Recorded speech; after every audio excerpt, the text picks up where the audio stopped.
Alright, and welcome to another episode of Let's Play Wargame European Escalation Multiplayer. I'm DigitalAdhesive, and today this is a really interesting episode. Spoiler alert, I lose this one. And this is an interesting episode because I'm playing someone who is significantly more experienced at this game than I am. And I knew this going in. I know that I've been both getting lucky in my matchups, playing people probably roughly at my skill level, and friends of mine who are less experienced than me, who got into this game recently because I told them to, and I wanted an RTS where I could play with a whole bunch of my friends, both in real life and people I know on the internet. So now I've hit a point where I want to play people that are much better than me. And it's funny, when I set this matchup up with Dimone, also known as Axel Schultz, who comments prolifically on my LPs, when I saw his ELO rating, I was happy, but my heart sank a little bit. He's over 1,800, and I haven't even played a single ranked game. And so going into this, I was pretty sure I was going to lose, but I had one solid objective in mind, which was just to not get embarrassed. If I could pull that off, I could go to bed with a smile on my face. And so, let me tell you about the approach that I decided to take here. I wanted to obviously get Foxtrot because you need that resupply. You need that reinforcement line. You just do on Hell's Highway. And I wasn't sure whether I was going to be able to take Delta really quickly, but I'd like to have a force there in the woods just to, if nothing else, stop someone else from taking Delta, and if I get lucky, have a force that could maybe push into Echo if the opponent takes Echo and push him on the defensive, maybe get lucky, maybe take out his command armor. And so I do something which probably might have been overkill. I have 2 units of VPZU, Special Forces, in helicopters. I want to drop them in the Delta Forest just so I don't have to worry about a race. I don't know if he's going to be putting Delta Force in there in helicopters. I just want to make sure I get there before he does.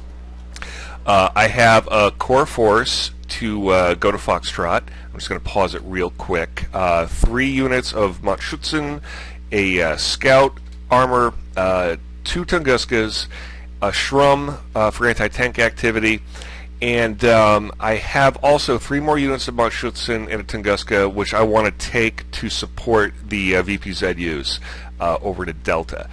I make a mistake here, which is I keep this FOB. I don't know if it's technically a mistake, but I didn't make use of it. I didn't want to mess around with artillery in this game because I wanted to be much more focused with my units, and I didn't want to spend 180 points, 200 points on artillery that may or may not come into play here. So normally when I don't use artillery, I get rid of my FOB, get that extra 100 points. I forgot to this time. It's nice if you want to repair your helicopters if you use a lot of them, but I could have definitely used the 100 points from that. I just keep a small force here, 1 unit of Machschützen and a Tunguska by the command armor. So that's my plan, and Dimone, who I'm just going to call Axel Schultz now because that's what I'm used to calling him, loads up on a lot of infantry, and he's got VABs, AMXs, let me see, he's got some anti-aircraft, a lot of troops and Saracens by his command armor. He's got some Cobras that he's sending over to Bravo. He's got a recon helicopter out there. I'm a little slow on the uptake on sending out my recons, but I get them going. Oh, and I also have 2 T-80s not in the same group. I rarely have more than 2 tanks in a group now unless I'm doing something very specific. I like to be able to put them, if they're really expensive tanks, somewhere where they can control a zone and not. It seems like it's much better to have your tanks spread out if they're expensive and they're just trying to lock down an area, but I'm still experimenting with tank tactics. Alright, so he obviously sees my special forces. I drop him in as soon as possible. I've got my reinforcements coming up here down the highway to jump into Delta to back up the VPZUs. Move the BDRM off to the side here. I don't want to keep it in this forest because, you know, I'm thinking he probably thinks I'm going to put it in there. There's probably going to be a lot of fighting around there. It's probably going to be safe enough over here. All right. So, VABs come up. He's got these Legion guys. I don't know much about them, but they serve him pretty well. Shoots down a one of my transport helicopters that didn't want to go home for some reason. Matschützen enter the field.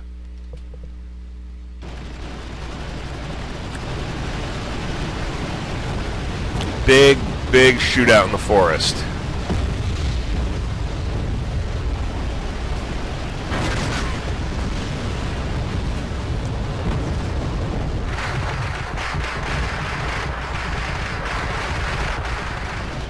A lot of pain and suffering happening on both sides. He has Cobras there.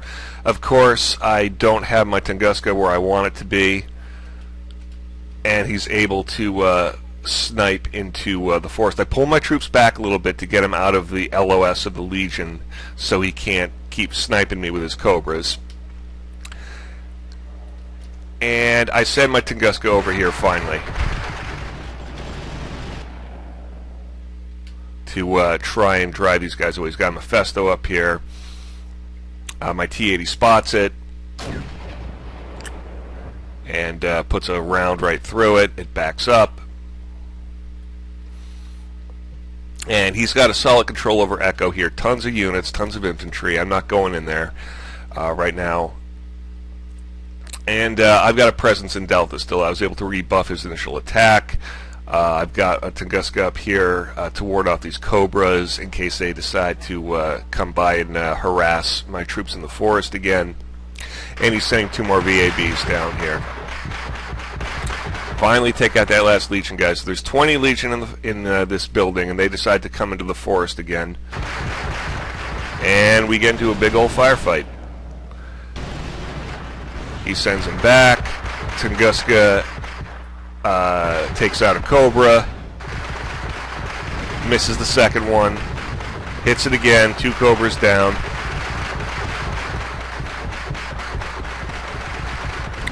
And my guys are kind of getting routed in the forest here. It was an alright trade. You'll notice I'm up in points right now. And he tries to do a big infantry push on Foxtrot. Now I got a Havoc here, and tragically, this is a big mistake. This is a really big mistake. I should not have lost it right there. That was tragic, and that was 160 points. I really should have stuck to my my guns about playing them defensively. Now, Axel Schultz told me after the game that he was a lot more aggressive than he needed to be. I think where he was coming from was he knew that he was a better player than me, and he just wanted to see if he could wrap this thing up in 5 minutes, if he could just roll me over and give me a solid spanking. And to my credit, I did not allow that to happen. I was not going to lose that way. If I was going to lose, he was going to have to work for it. Now, I guess I go against my earlier wisdom. I pull my BBRM up here into these woods. I thought I was really clever. I thought I didn't do that, but I guess I did. And now I get nervous. I move it out, and I move it back to where it should have been the entire time by this hedgerow. So now he's got guys in my woods, and I don't want them there at all. I don't know what they can see, but I know that they could probably see something. I can't move around here without them being able to get at least sight, if not guns, on anything. I don't know if he's going to go for artillery. I don't want him to be able to spot. And now he's trying to pull up with a bunch of vehicles here, some more VATSIs. I pull in some BMP 685s, which I really like for mid-range tanks. I've had really good luck with them. I try and take out this Martyr Roland with this Shroom. My T-80 has a frank exchange of ideas with his vehicles. Decide to pull back after it takes a few hits. Don't want to lose them. I do lose my recon, and right now I see that he's ahead of me, but not by much, and I know at this point I have a possibility of actually winning this thing. Just because this person is much more experienced than me, I don't think for a second that there's no chance I can win. I just know I need to play very differently than I normally do. I really need to bring my A game to the table. Alright, so bring in some more infantry to root out his chasseurs. I do that, no problem. We're within about 40 points of each other. He's got VAB and some Legion down underneath the base of the hill. I can't see them, they can't see much. And he's constantly bringing in more infantry over here. I got this Tunguska that's practically out of ammo. I forget about it. I've given up on Delta. I've kept him from securing it, really, but I don't have a force over here anymore. I really wish I didn't lose that Havoc. That was a dumb mistake on my part. That should not have happened. And neither should this FOB. So he's got Bravo and Echo. He's got me on points, but I've got a pretty good defensive position here, and he knows that he's not going to be able to just waltz through here without taking some losses. So if he wants to assault me, he's got to orchestrate it better than just selecting a whole bunch of units and Q-clicking them toward Foxtrot. Now I don't have that many points coming in, obviously, so I'm trying to make the best use of what points I have. I bring in these Zalos, I think another unit of infantry. I'm just trying to have something. I don't want to send units in piecemeal, like 2 Zalos in this infantry, and then some more infantry a minute later, and all that. But I'm stuck for options right now because I want to be able to harass him and pull his T-80 back. It's really hurt. I don't want to lose it. I'm stuck for options because I want to be able to defend, but I also don't want him to be able to just drive up here with impunity. I want him to feel a little pressure from this side. And my T-80 is wounded as it is. Provides some great fire support here. He pulls in more troops, but I had pulled in 3 more units of Machschützen to resupply that area. Unfortunately, they pretty much get cut down the street there. My other T-80 here works on punishing the units for it. Takes an ATGM to the face, but it's backed up by the BMP 685s. My Machschützen here spread their fire between different units. Lose a T-80. I'm still not that far behind him, though, only around 60 points. So the ratio hasn't changed too much, even though the points have gone up.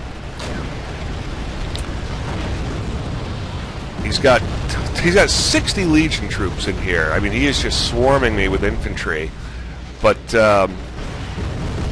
pretty much every single APC is gone.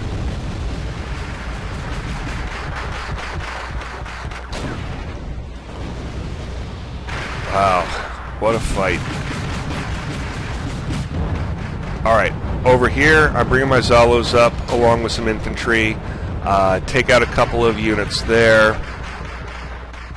I see he's got some more chasseurs coming in. And my APC opens up on them from the side. And he moves his Legion into the forest, and they just get decimated by my BMPs, my T-80, and the troops I had in here. And now he's got no more troops in the town. He lost 60, 70 troops in about 2 minutes. But he did clear out everything I had in the town, and he took out a T-80. I mean, this is a serious fight. I'm actually ahead now. I'm ahead by 9 points. And I'm very happy with the way this game ended up. I mean, I made mistakes. I mean, you saw them. But again, my main goal was just not getting steamrolled. I wanted to be able to show my face the next day. And, if I can make someone work for a win, more power to him. Oh, I steal one of his Jupiters, and I try and make it back. Fortunately, he sort of closes in on my Zalos there. His Gazelle Cairn takes out my scout helicopter, my Mi-2. I don't know what the hell this Jupiter's doing. I told it to come back here, or I thought I did. I probably misclicked. And I sent it right back to him. Wasn't that nice of me? And I pull my units back toward the forest. I want to overextend him, trying to draw him back toward my line in the forest. And shots are exchanged. Oof. Those Zalos, they're great for the cost, but yeah, they cannot take a punch.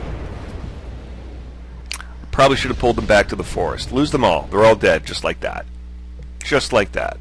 My Machschützen get some ideas to charge, and they're summarily punished for it. I try and pull them back in time, but I can't. And now this is where I'm really starting to feel the squeeze from only having Foxtrot in addition to my starting location, because I have to make my points last as much as possible. I bring in a Kolos to try and repair this T-80 because I don't want to lose it, and I know it can put out a severe amount of damage, and it's really hurt, and it's hurting for fuel and shells as well. I keep everything in the forest, just sort of waiting here. I want him to approach me. He starts shelling me with, he's got an AMX AUF-1, and I'm not too worried about it. I just, he doesn't know where my units are, where my T-80 is, and I'm content to let him take pod shots. So to speed up just a little bit. All right, I lose a BMP going in, and the poor troops that are inside, but two of them survive. I need to repopulate the woods with bodies on the ground. I want troops there. I don't want to just rely on these BMPs, especially if he manages to get past this front line and go into the woods. I want him to have to pay in blood for it, with a whole bunch of angry communist bastards with AK-74s and RPG launchers. But yeah, things have quieted down a little bit. He's got these Mephisto tank destroyers, which I haven't used because I've only played NATO once, but I hear they're really good. I try and make my money count by investing in these Conkers for only 25 points. But a lot of them get picked off here going down the road. He's got more. He's leveraging his advantage in resources to get artillery. More artillery to start shelling me, and this is where I realize I'm kind of boned. That I'm, barring divine intervention, there's probably no way I'm going to pull off a win. Divine intervention or a massive mistake on his part, like losing a couple of Apaches. My Conkers move up, which I think, to my credit, I did not tell them to do that, but yeah, with predictable results. Although they do get some of those ATGMs out, which, it's nice for the cost. It really is. When they hit.